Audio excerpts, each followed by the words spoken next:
Alright, so hey guys, the record function on OBS decided to crap out about halfway through the recording. Not too much I can do about it. So I decided what I'd do is I'd go back with the replay function and kind of talk you guys through this game. So we're playing Corki, and the enemy team has a Jin and a Sona in the bot lane, whereas I have a Sejuani for a support.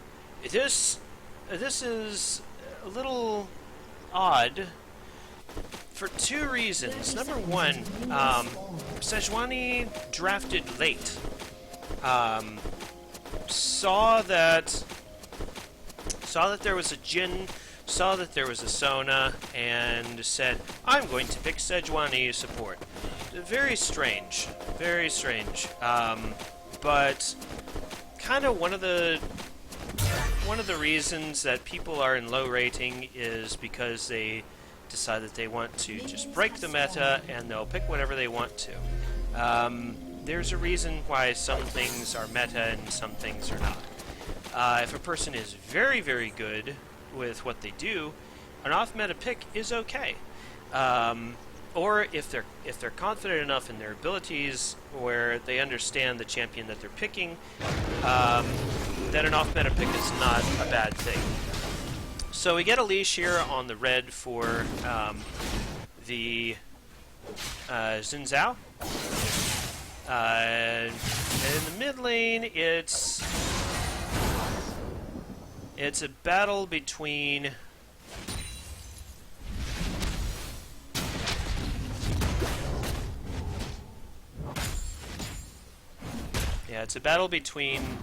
Echo and Diana. In the top lane, it's Sejuani and Sin. So far, Lee Sin is not doing so well. So down here in the bottom lane, this is kind of one of the things which, and I'll go ahead and keep this on myself. Oh, jeez, really?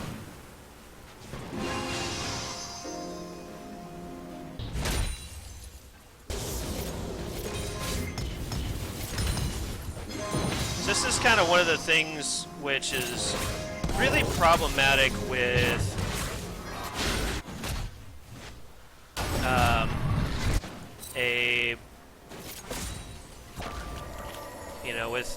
with a melee support against a double range bot lane. It just doesn't work very well, and Sejuani has not gone to help with farming, is barely playing up in the lane at all. So this is a big problem. And at some point in the match early on, Sejuani said, "Well, I'm playing safe and I'm playing League of Legends. So what are you doing?" And yeah, it's probably something that I should have just muted the Sejuani for and said, "Oh, okay, I'm going to play my game." So, and here too, Sejuani goes for an engage, which she didn't need to.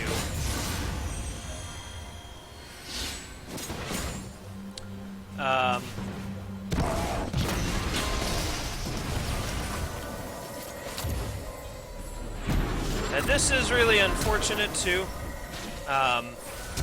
where I should not have stuck around. Sejuani did not need to go for that either. So I came back up into the lane. This is the reasoning. Try and at least dissuade the enemy team from playing up so far, but instead I get killed for it. This is a bad habit that I have, and it should not have happened that way, but it did.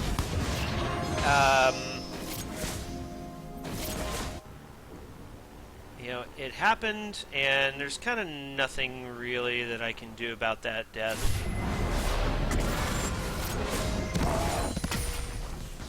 At least not now. Sejuani's sticking around, she's getting experience, at least.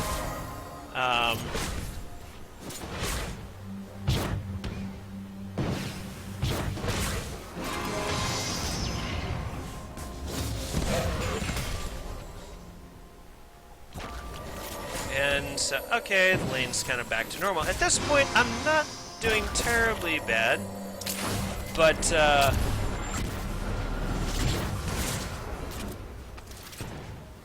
yeah.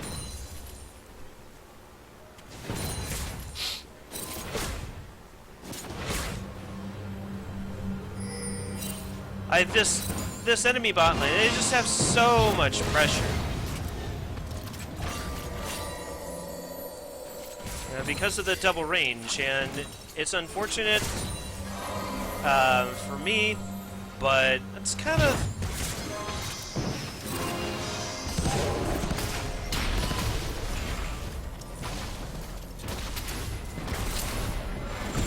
Now this, so looking at it here, I knew about the one trap, but I didn't know about the second. This is one of the things that allows Jin to be who he is.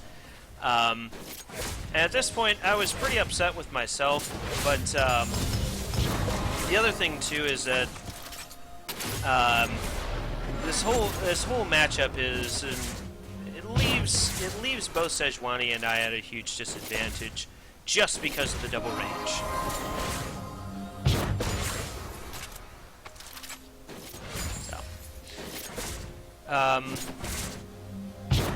So yeah, Jin continues to farm.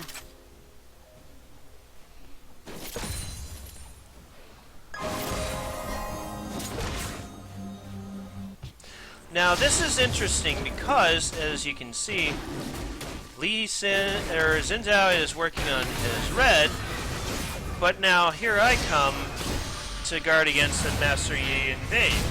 Diana collapses, and now Master Yi is just dead. Diana fails her flash.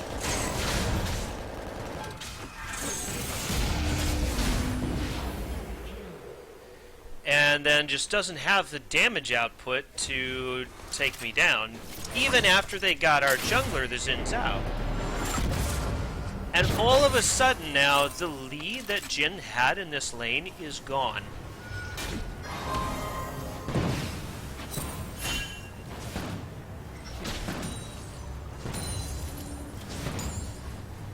So Jin and Sona kind of back off and wait for the next wave before coming back up. I'm in a pretty good spot, but I flash forward to just, you know, make sure that I stay within range, and also to proc my E onto the Jin. It ends up being a third kill for me, and so far so good. You know, after all this, I had a lot less fear about the game going forward.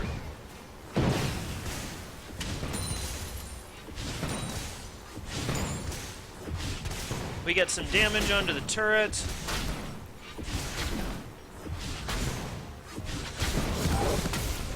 And then as soon as the enemy bot lane shows up, we back off and say, okay, it's probably time for us to get back.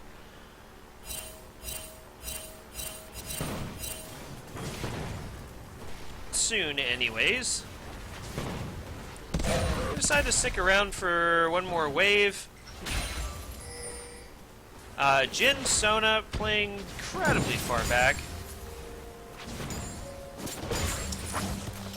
And now that they're here and I'm out of mana, I've decided, okay, probably a good time to return to base and pick up components critical to my build if I can.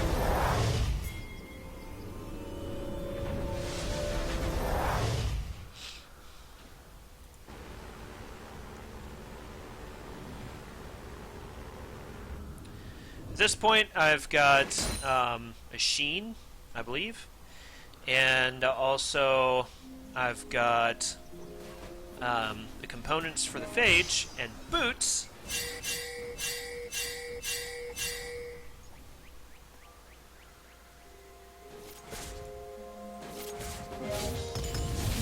They found my pick ward, which is rather frustrating. Now, at this point, I know where my team is, and I'm under the impression, mistakenly so, that that we're going to have a gank, a really good gank. It doesn't happen. Sin's out, incredibly squishy. Ends up where I just keep working.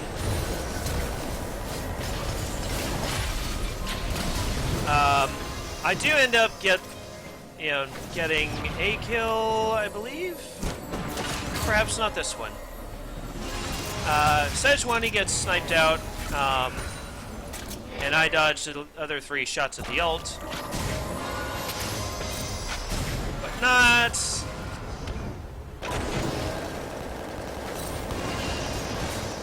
Yeah. I didn't have enough mana for one more rocket shot, and it was on cooldown, I believe, so I ended up not getting anything out of that. At this point, the enemy team very far ahead. They've got, what, 10 kills to 4. They're working on a turret, and they get the first turret of the game, leaving my team in a really big hole. And I'm just poking away with my ult from range, just hoping to stave everything off until some help arrives. Sejuani picks up a kill on the Sona, incredibly squishy and very low health. Probably should not have been there.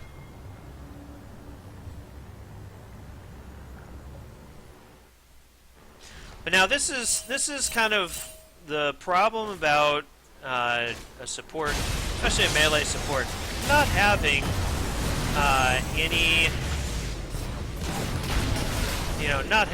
any kind of vision.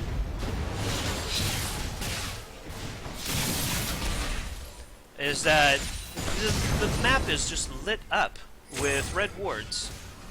And the later this game goes, the more problematic this is going to become. Sejuani never bought a Sightstone all game, nor did she buy boots, both of which would have helped her tremendously.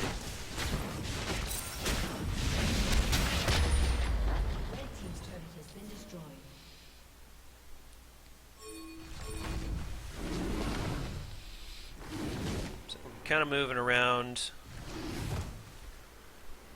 The Jhin decides to back off, which is an incredibly smart decision by him. We turn towards the dragon, we pick up the dragon.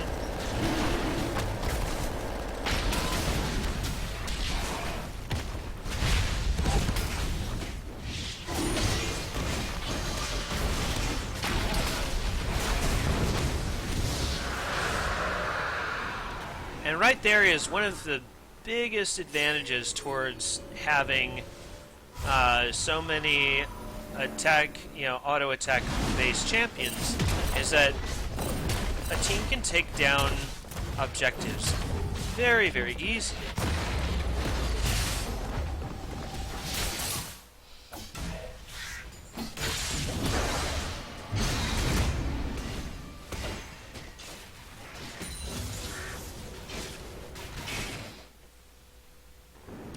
Here's where things start going wrong for us altogether. And I believe if this sequence of events had not happened, we'd have been okay. I think my mistake was I just get too close.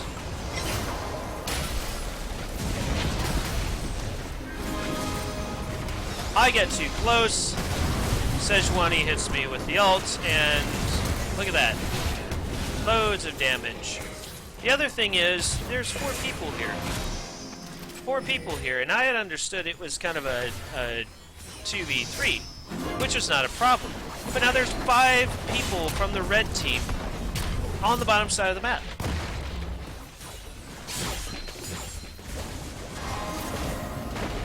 And this is kind of the point that I'm going to make more than once during this video, is that vision counts.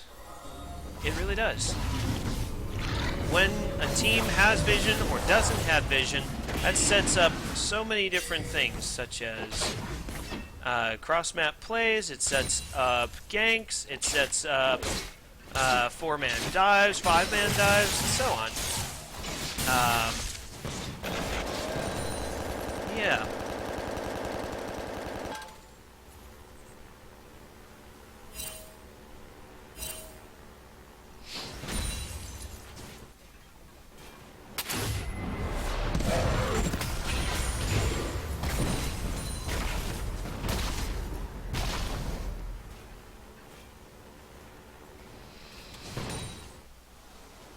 Okay, our next objective is, of course, this turret.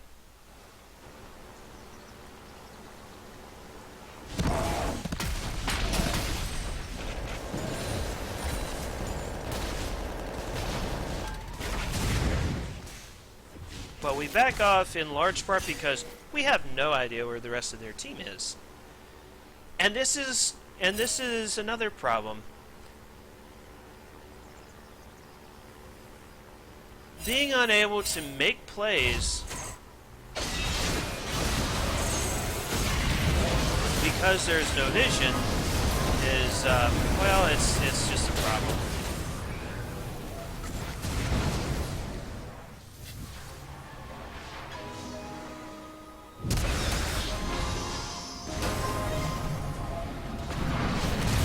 I die here.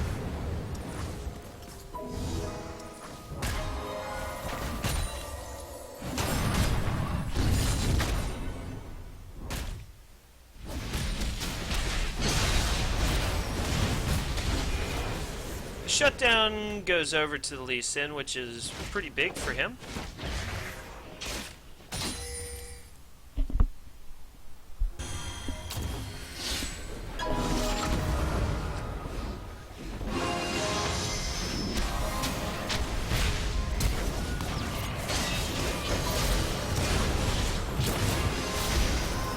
What happens next is pretty much Clown Fiesta.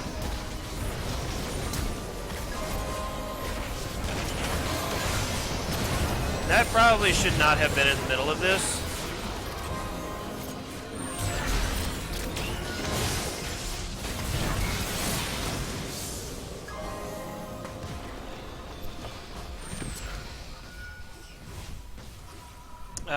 But yeah, so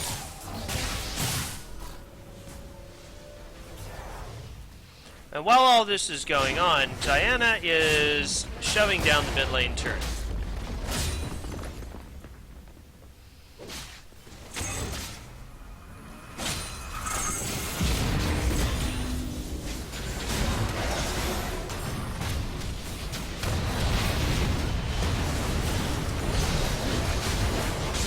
Diana goes for the target.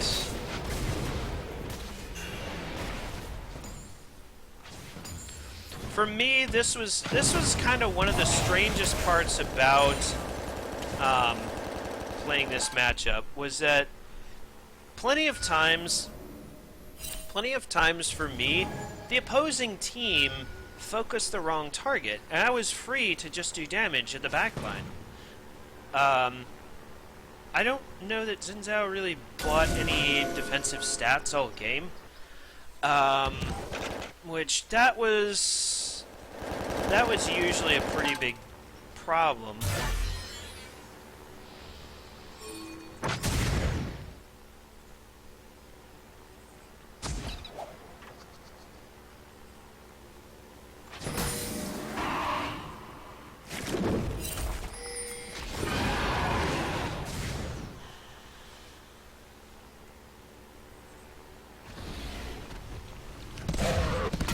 So upcoming is a team fight which should demonstrate why, first of all, vision is incredibly important. Also, why you should never fight Sejuani in enclosed spaces. Ever.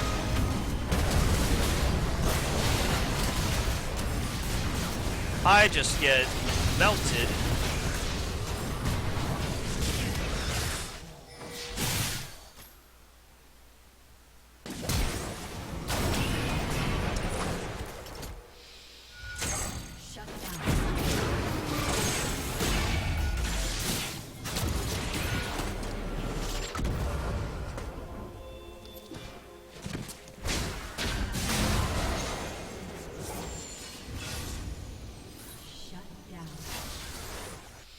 And this whole time that that fight was going on, Master Yi pushing.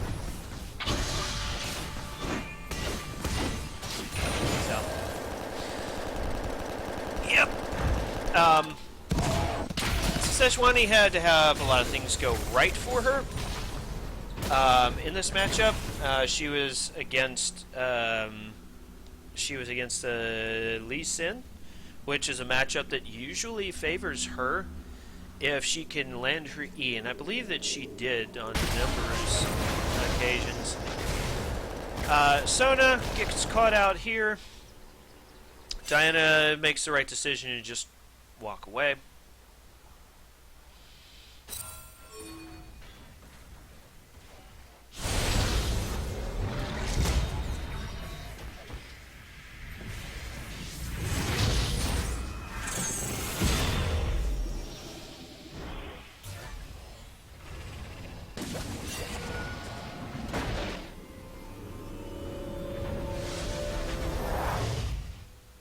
Now this is a really interesting sequence of events.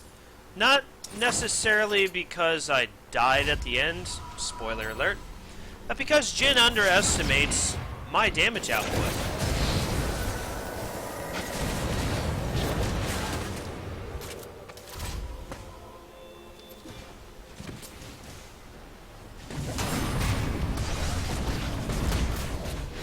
I decided to fight. Now I couldn't really be mad at that death, in large part because I'd proven, hey, I'm Corki, I still do damage, especially against targets which get way too close to me.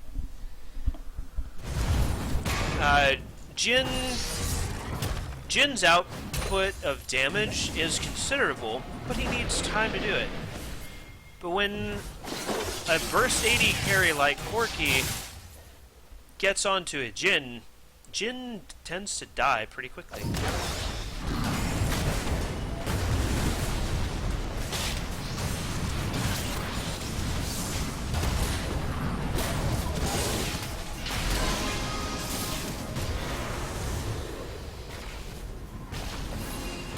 Lowy again, just wrecking everyone. Now here, this is kind of where I start getting some revenge.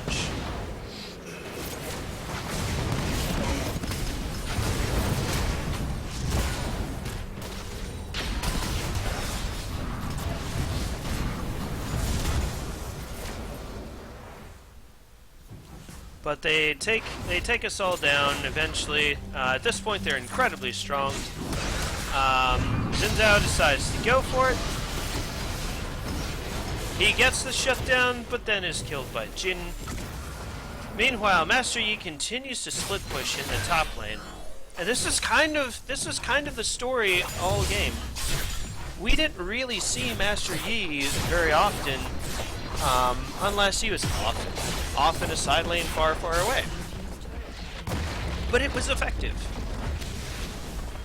In large part because on our team, we didn't really have anybody that could deal with him effectively.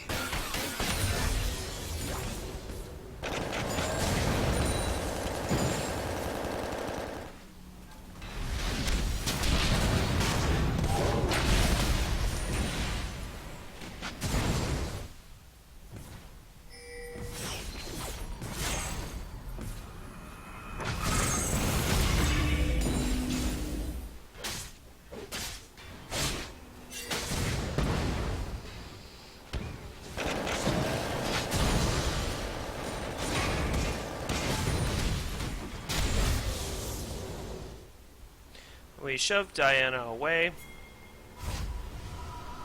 That initial Master Yi push right down the mid lane really set up a lot of conservative plays later on.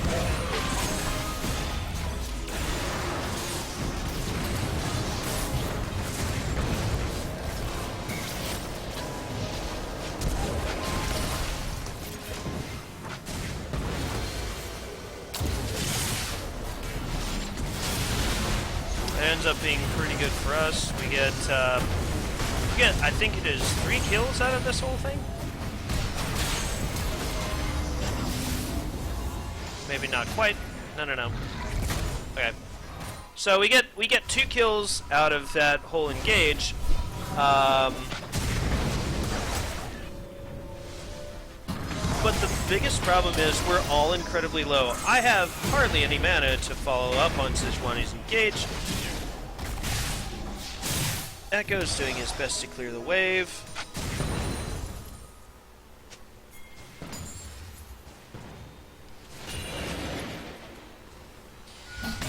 And now, we probably should have been checking this. Move speed would have helped us tremendously because, sadly enough, some of our teammates just did not buy any boots. And for the life of me, I'll never understand why.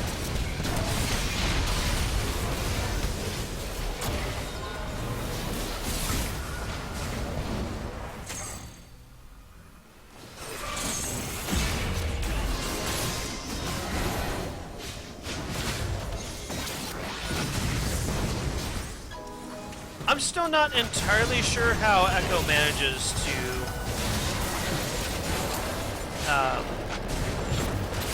get out of that one, but then he does end up going down.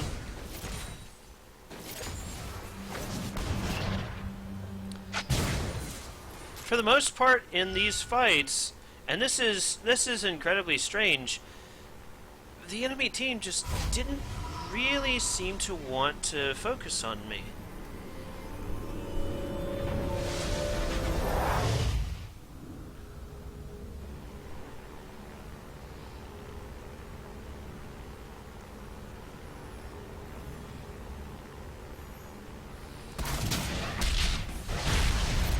Now here,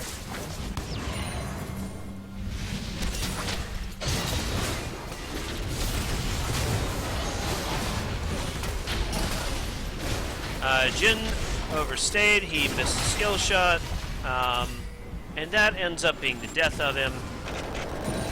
Sadly, the Xin Zhao goes down again. The red team decides to try another push up the mid lane, but they don't really have the auto attackers that they need to make it work. And now kind of comes like this really interesting chase. Sejuani, instead of going for me, decides to go for... I'm sorry, the Alawi, instead of going for me, decides to go for the Sejuani. That ends up really hurting her. And then our Sejuani is just free to chase down the Sona. Meanwhile, Master Yi is split pushing again in the top lane, but he doesn't really get anything other than a stolen blue buff. And now we're thinking, okay, maybe they're working on taking the Baron. I don't even see Master Yi here. But because I have no vision, I say, hey, we probably should back off. And then Master Yi just comes in and murders me. However, he does pay for his crimes. And gives a kill over, I think, to the Lee Sin.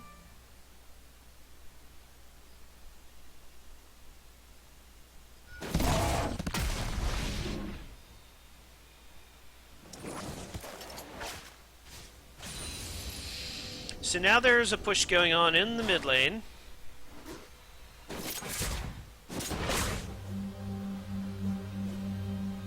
And right now, our team probably could have gone on this, but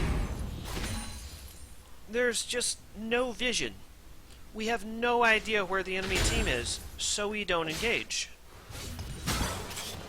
And this is sadly the story of the game all game long. It's just, we have no idea where the enemy team is.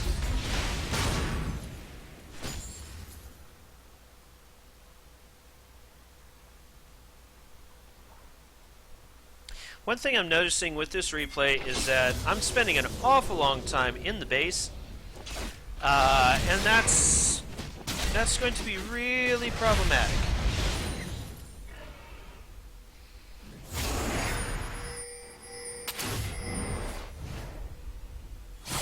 Also, for whatever reason, but this actually ends up being a good thing. Our team ends up going for the Master Yi to just remove that Smite Steal possibility from the map. We pick up the kill, and now we can go to do the Baron, except I've noticed the Diana pushing in the mid lane. So I immediately recall, say, hey, we've got a slight problem. Then it turns out that Illaoi disconnects for a while. We end up saving the inhibitor.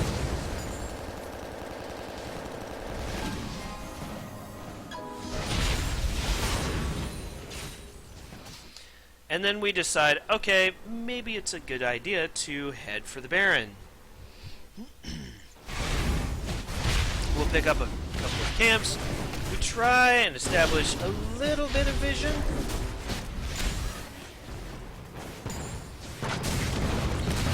I decide to farm it out in the bot lane for just a bit. The red team, oh my, so we were so close to winning.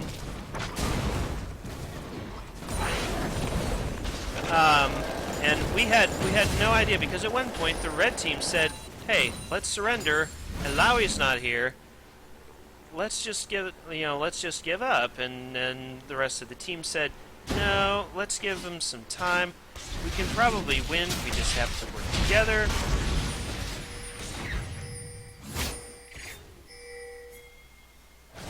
Now I end up going to pick up that outer bot lane turret. Why? Because it gives my team some much needed gold. I'm not even aware that the Illaoi isn't here.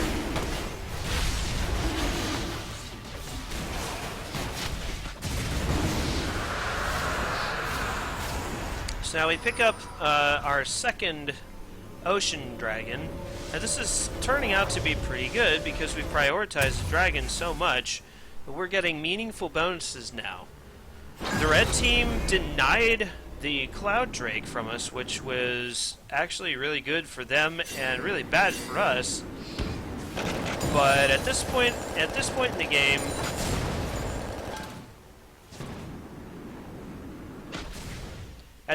the game, things are looking okay.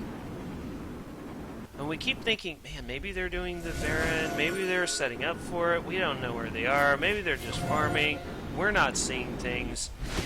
And then we finally decide, okay, we should probably commit at some point.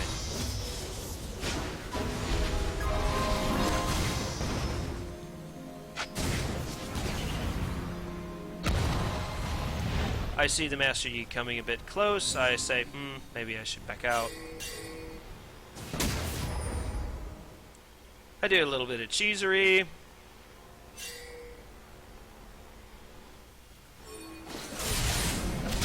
This is kind of one of the other problems, is that we had no idea that this has been warded. We have no sweeping lenses.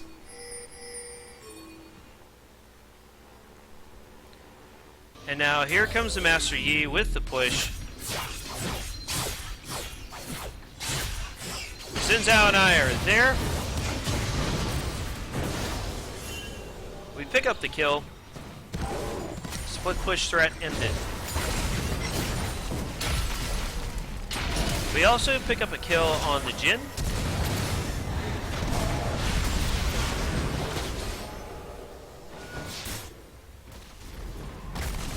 And at this point, we probably should have just continued to push. But instead, we go for the Baron.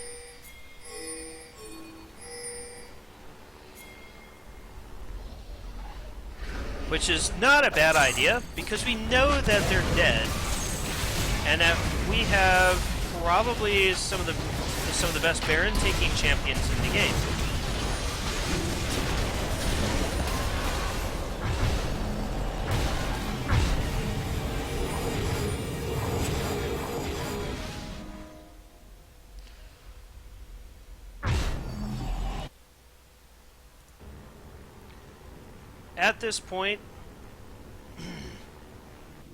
At this point, things are going okay for us. Actually, we come really close to ending the game.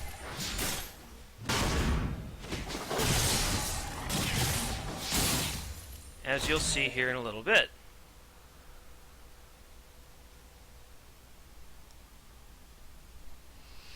We continue to push with the Baron.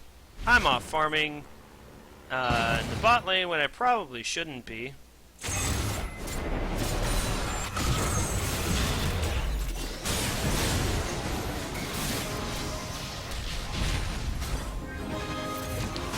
So the enemy team's retaliation is a bit off. Master Yi goes out, clears the wave.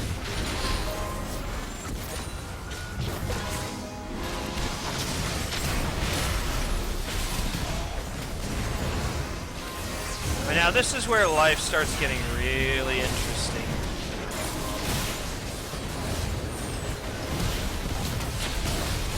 We continue trading turret aggro back and forth and back and forth and back and forth. For some reason, Jin decides to stick around a little too long and gets sniped down for his efforts. Xin Zhao, meantime, keeps split pushing.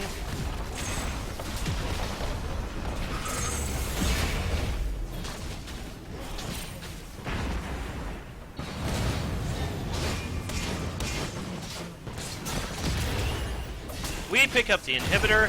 At this point, I wanted to go and take the top lane turrets and inhibitor. That doesn't happen. We should have continued going on this, for as long as we possibly could. For whatever reason, I decided not to do so. I'm doing a lot of damage, but oh man, this is unfortunate for me. We've got so much coming here. Echo, for whatever reason, not here. Not here. Still, yeah, he just wanders off. And I guess it's because he saw the top lane pushing and pushing hard. But here's the problem. We had the chance to end the game here. We had the chance to end the game in this situation, and one of our teammates decides to back off. So, a bit of a spoiler, we end up losing the match, but this is how close we came. This is how close we came. And, yeah, with situations like this, if your team has the advantage, go for it. Just end the game. We had that opportunity. If the enemy Nexus was at half health, we could have ended the match right here. And we didn't. There's not too much more left, but I'll go ahead and kind of let some of this play out as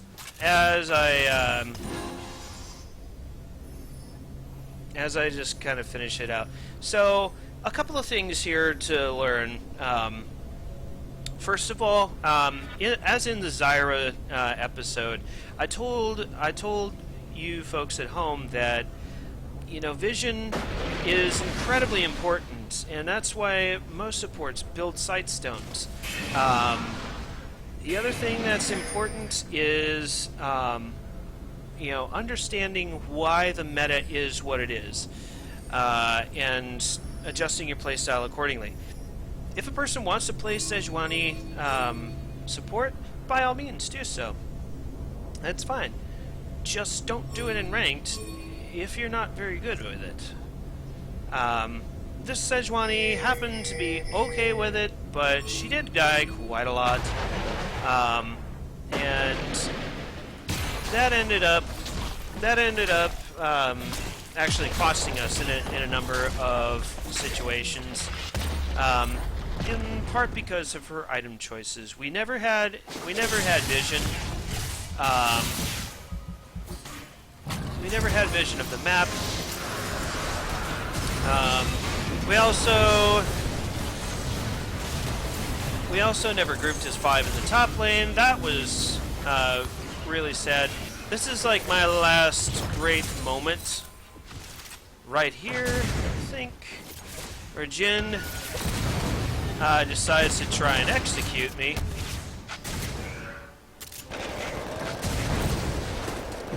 And then I end up getting a kill on him. So, yeah. And then the final thing is, if there's a situation which exists where your team has the opportunity to finish the game, finish the game. Don't worry about the side farm, just finish the game. So anyways, that's pretty much going to be it for me. We do work incredibly hard to try and win the game, but a couple of bad fights, and we end up losing. So anyways, that's going to be it for this particular game.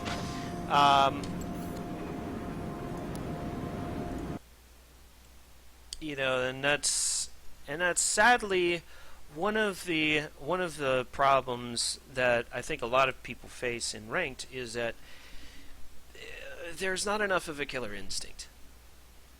So if an advantage has been gained, use it.